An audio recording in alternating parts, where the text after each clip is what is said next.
Look, tonight is one of those nights where, Republicans in another universe would have a lot of energy, a lot of momentum. I don't see it. I don't feel it. I see a lot of that energy and momentum right now resonating among Texas Democrats and independents who have a different state of mind about this election. What's your assessment so far as you're looking at the old Republican guard, if you will, of Texas, kind of fold under the weight of Donald Trump and Paxton, who, even Republicans say is corrupt, a criminal. His wife said, hey, there are biblical reasons not to be with him. How are you seeing this race tonight? Yeah, I mean, the reality is that this George W. Bush Republican infrastructure in Texas is dead. Mm-hmm. And John Cornyn was a creature of that. He sold out every inch of his integrity to coddle to Donald Trump, and he's left alone in a really sad room with nothing but reporters on election night. The fact that these Republicans refuse to stand up to a man that'll sell them out in a quick minute, it's just shocking. And so here we are. It's really a sad story of a man who's been in public office since before I was born, whose now career has ended as he just groveled at the feet of a dictator. Well, it is interesting to me, Michael, because so much of this dynamic sort of secondarily is going to become about money and about the fact that now national Republicans are going to have to spend money. I mean, if Paxton, honestly, I think regardless of who wins, but certainly if Paxton wins, national Republicans are going to have to spend money in a race, which will mean they cannot spend that money elsewhere. And so, yes, tonight we're talking about Texas, but this has ripple effects all over the country. Oh, it's huge, Alicia. It's huge. The amount of money that was already spent, Cornell, in this primary is redunculous. I wish I was working in it. I know, me too. Me too. We could have teamed up and covered both sides of that coin. But the reality of it is very much to Alicia's point, one where you've spent $30-40 million in a Senate campaign, probably a lot more probably when you look at all the ancillary dollars that you don't see reported up front. How do you see the back end of this going into the fall? Tellerico has a connection, I think a genuine connection with Texans across the board. Certainly the hardcore MAGA Texans, no. But those Bush Texas, the chairman we're talking about? Yeah, very much so. I think they're going to be in play this fall. Well, the money. Well, the money. Man, we could have cleaned up down there. Listen, if you step back from this and look at the enormous amount of money that's already been spent in Texas, it's mind-boggling.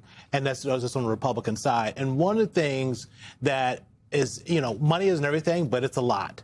And and by the way, that's not a room where an incumbent who thinks he's going to win. Right? A incumbent who thinks he's going to win is not in that little tiny room.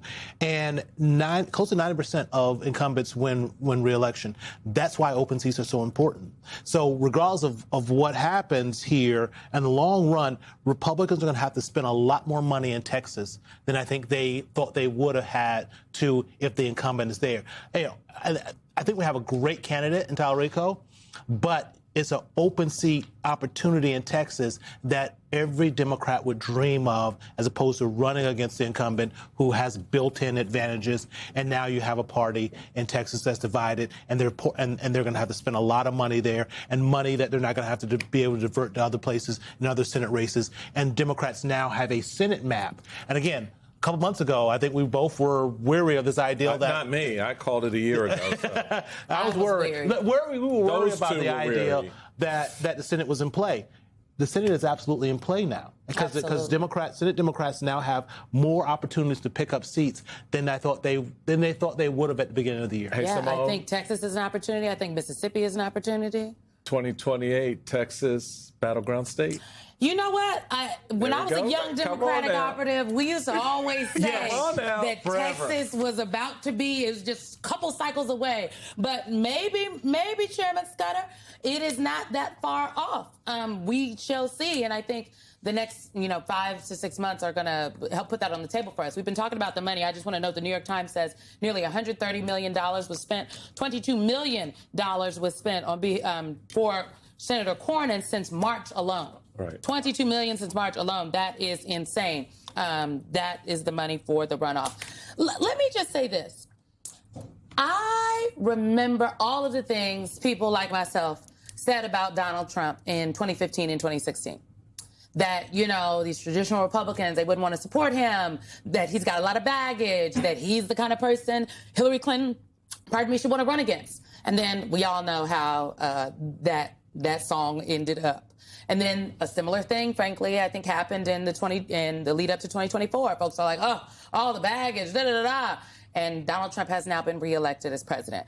I think what people forget about Ken Paxton is that during the Biden administration, when all of those attorney generals were lining up to challenge all of the things that Joe Biden was doing and trying to stop his agenda, specifically when it came to student loan reform, the attorney general that was leading the charge for a number of those things was Ken Paxton. So I think that this is going to be a little bit more of a fight, even with all the baggage that Ken Paxton has, if he ends up winning, right, for the Tallarico campaign, Mr. Chairman, because there are a lot of folks, as we've seen in past history, Republican voters that may not like some of the personal things, right, that the candidate does, but they end up voting for them anyway. But you're down there in Texas. What say you? I mean, anyone who says this isn't going to be a fight is just being silly. I mean, just because they have a deeply flawed candidate does not make this a cakewalk. Democrats haven't won in Texas in over 30 years, right?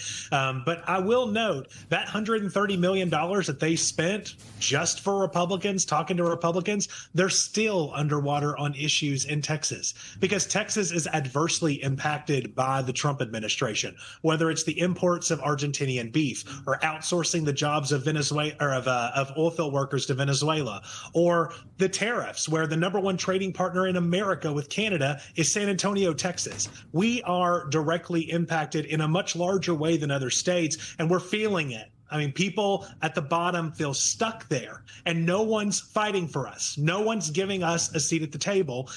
You know that Ken Paxton's never going to do that. He's a creature of this swamp, okay? And he survives in it. He thrives in it. But you look at people like James Tallarico, a public school teacher in the seminary. We have a criminal literally running against a choir boy.